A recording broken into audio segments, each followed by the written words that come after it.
Can you explain about scale? What scale on guitar?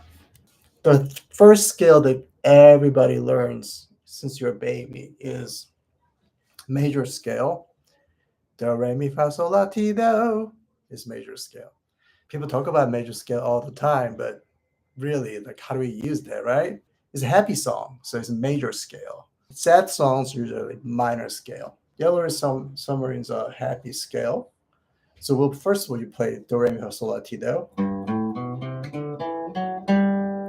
We are in a yellow submarine. So out of 7 notes, the yellow submarine is there somewhere.